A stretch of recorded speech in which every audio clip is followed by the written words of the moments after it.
Assalamualaikum warahmatullahi wabarakatuh. Gimana kabarnya anak-anakku sekalian, sehat? Nah, pada kesempatan ini kita akan membahas tentang sifat materi dan pengukurannya. Adapun tujuannya agar kalian bisa mengidentifikasikan sifat fisis dan pengukurannya. Kompetensinya adalah mengukur besaran fisika, contohnya panjang, massa, dan waktu. Kalian tahu, pada zaman dahulu, orang sering menggunakan anggota tubuh sebagai satuan dari pengukuran. Misalnya, jari, hasta, kaki, jengkal, dan depak.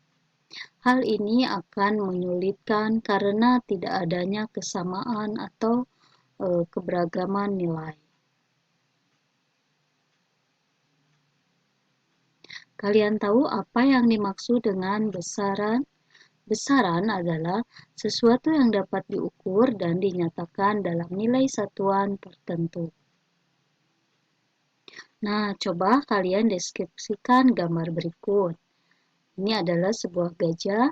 Gajah ini bisa diukur secara besaran fisis dan besaran non-fisis. Contoh besaran fisis, tinggi gajah adalah 2,5 meter. Kemudian massanya 4 ton dan panjangnya 5 meter. Nah, besaran non-fisis contohnya gading gajah panjang, kemudian tenaganya kuat, kemudian gajah ini lebih tinggi dari orang yang ada di sampingnya. Nah, sekarang pengertian satuan adalah sesuatu yang digunakan untuk menyatakan ukuran besaran. Contohnya meter, kilometer, dan kilogram. Nah, nilai suatu besaran fisis dinyatakan dengan emas. Contohnya massa emas ini 5 anak timbangan. Kemudian panjang meja 2 jengkal. Nah, anak timbangan dan jengkal merupakan satuan. Nah, akibatnya satuan terlalu banyak versinya sehingga ini tidak bermanfaat dan menimbulkan kekacauan. Seharusnya definisi yang sama kemudian bisa bermanfaat diterima semua orang sehingga bisa menghasilkan sebuah kesepakatan.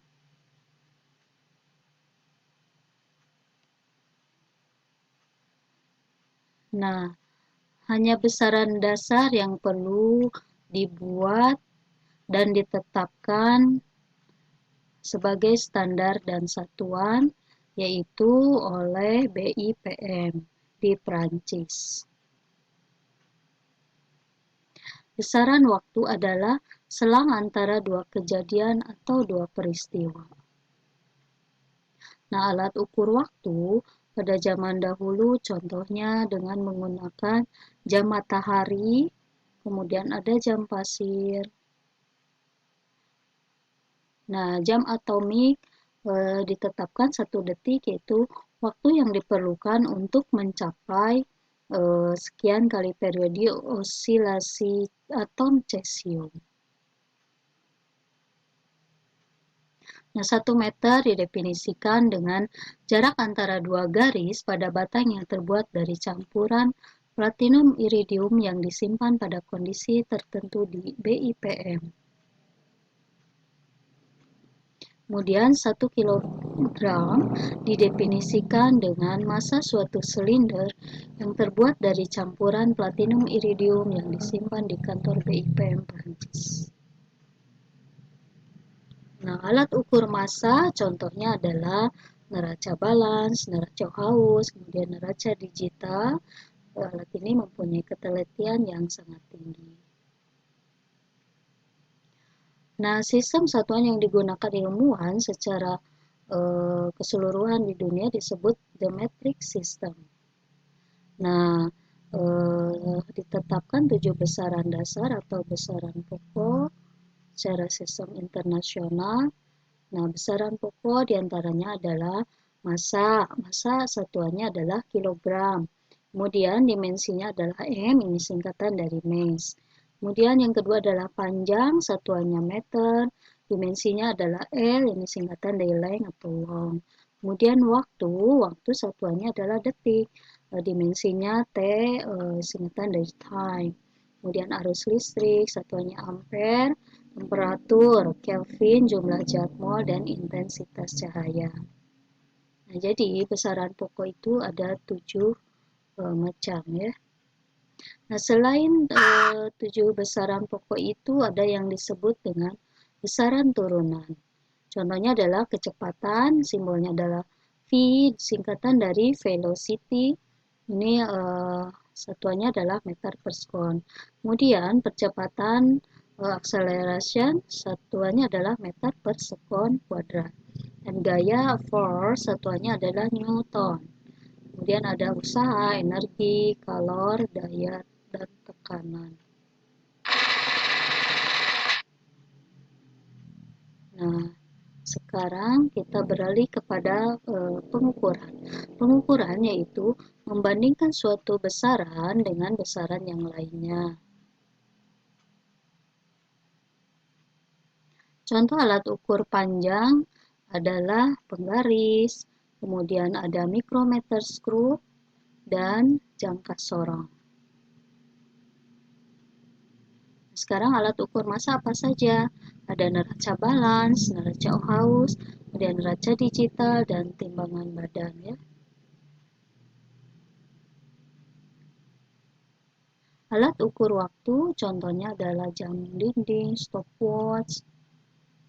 Kemudian sekarang kalau di HP juga ada stopwatch ya. Alat ukur suhu contohnya termometer, ada termometer badan atau termometer ruangan.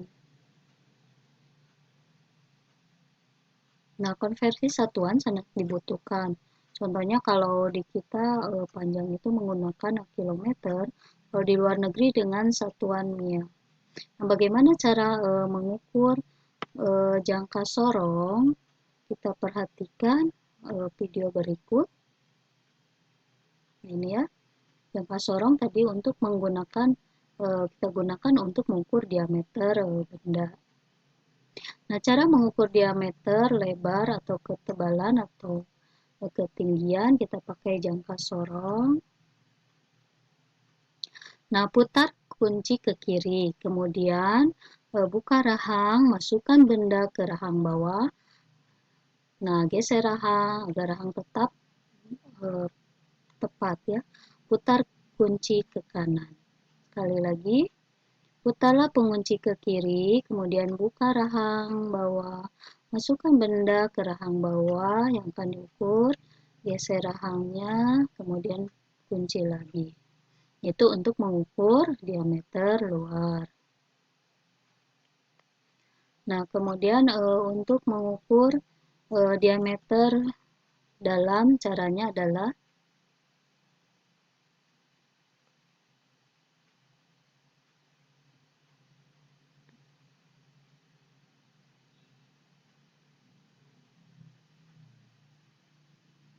ini seperti yang tadi ya.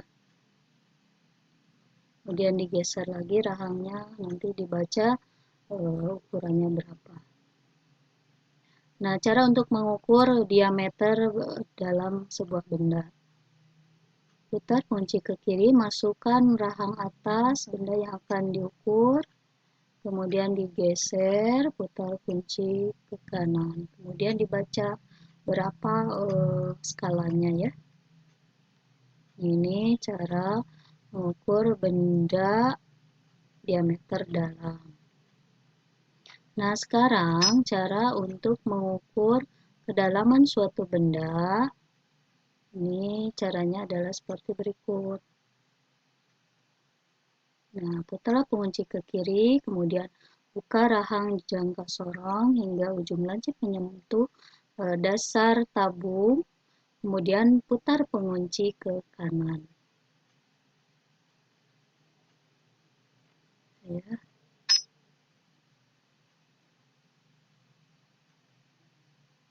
Ini.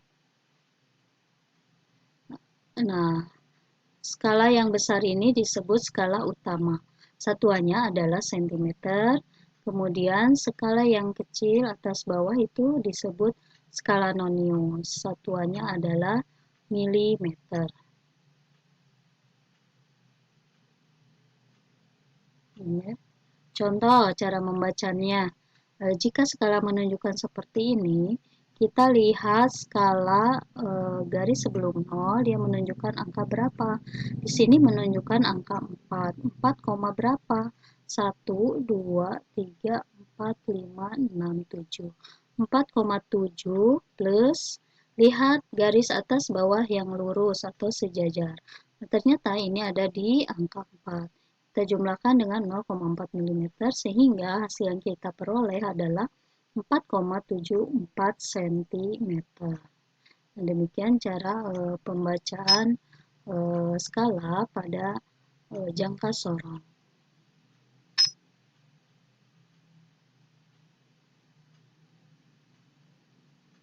Ini ya, contoh lain. Misal ini menunjukkan skala seperti ini, kita baca garis sebelum 0. Ini menunjukkan angka 2, 2, berapa? Lihat garisnya 1, 2, 3, 4, 5, 6, 7. Jadi skala utamanya 2,7 cm. Kemudian lihat skala atas dan bawah yang sejajar. Ternyata ini ada di sini yang sejajar. Jadi plus 0,03. Jadi dijumlahkan 2,73 cm.